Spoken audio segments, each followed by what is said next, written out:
Hey moddies, well we're back inside today. Time to go back into the garage and do some upgrades on the car. I've got a package here. Love those packages when they come in with all your new RC stuff. I've been driving the MST for a while now.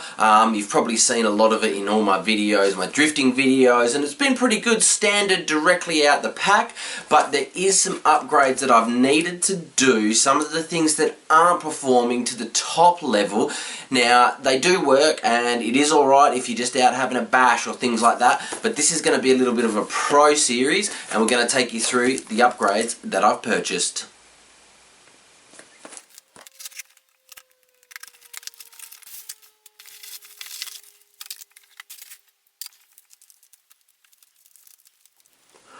So here we go. I'm going to upgrade the front steering. The plastic steering gives a little bit too much leeway, so I've got a new aluminium steering arm, or aluminum as some people might say. I've also got the hubs here, or the uprights, which is going to add to the effect. I've got these bulkheads. Now these are not necessary, but I like the bling, so I've got that, and then some of the posts as well, I think, which will help it out, which should be good. So upgrade the steering, probably the most important part in the whole MST, and you're going to probably see the best results from that. So upgrade your steering.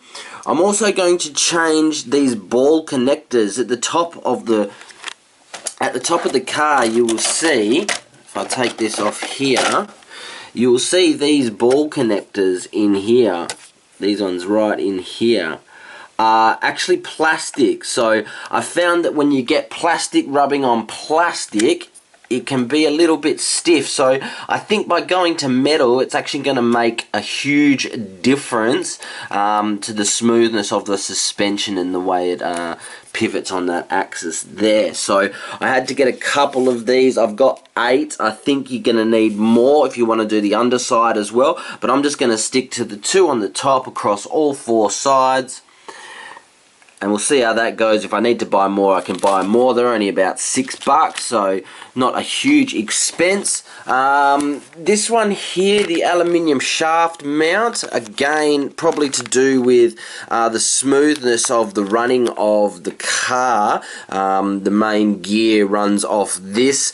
I don't know if this is going to make a huge difference, but I actually think it's going to be quite blinging. So some of the stuff I bought was for bling, and some of the stuff I bought, like the steering here, is for actual performance. I've also been told that I need to get this belt tensioner, the adjustable belt tensioner here, the one that is standard in the car. If you can see it there, doesn't actually have any adjustment on it, so the belt sits a little bit too close to the motor for me.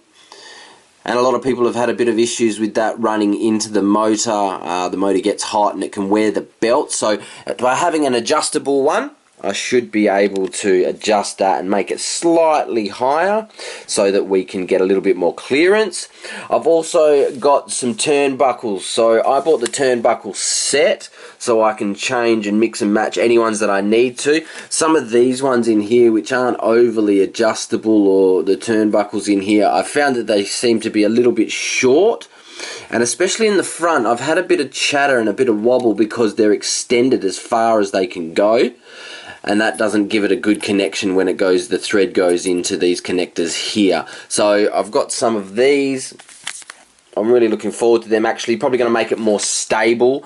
I spent the last competition, I don't know if you saw it, but I did not finish because one of these just fell out and the thread was horrible, and you know, I was driving without a wheel basically. And then lastly, a bit of bling is going to be the spur gear holder here, so I'm going to put that on the outside of the spur gear and we're going to have a bit of bling on there.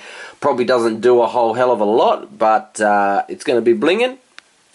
Last but not least, you must have a wide CVD. Now I've already upgraded this on mine, but I'll take you through how to install. Get the MST, or the one that I've gone with is the Suzuki wide angle CVDs. Let's put it together.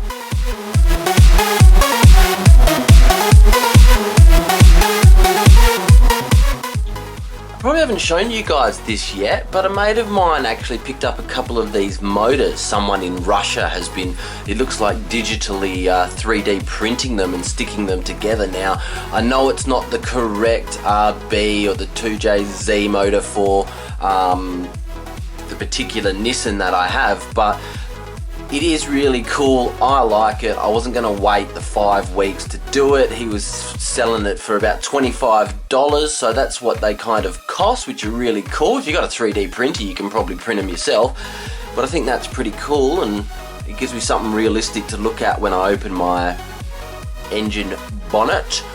You actually got an engine in there now rather than nothing, so I think that's pretty cool. I'll let you have a look at it.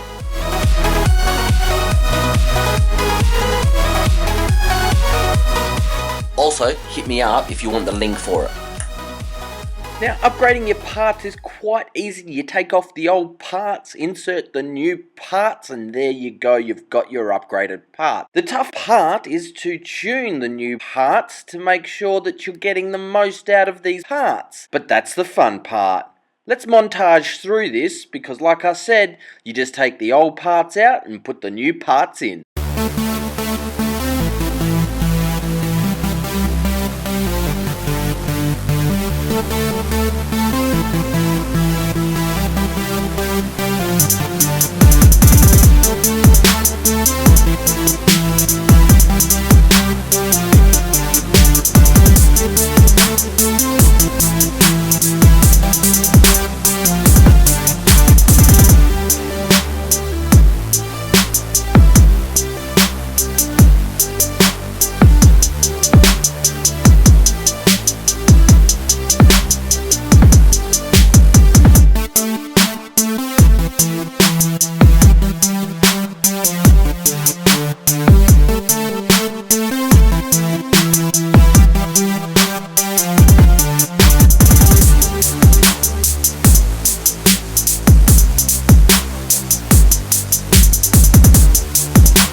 So there you go, moddies, my MST must-haves. All the upgrades are in the description below. If you've got any questions at all, hit me up on the Bookface page, Radio Control, Car Mods. Hit me up on the Facebook page, that link is below as well. And let me know what else you guys have been doing to your cars. It doesn't have to necessarily be the MST. Whatever car you've got, I love to hear what you're doing. Maybe you can trick me, or maybe you can get me something that I don't already know, or upgrade so I can try it and share it with the rest of you guys. Enjoy it, get out and Dory. RC Ninja, signing off. Wow.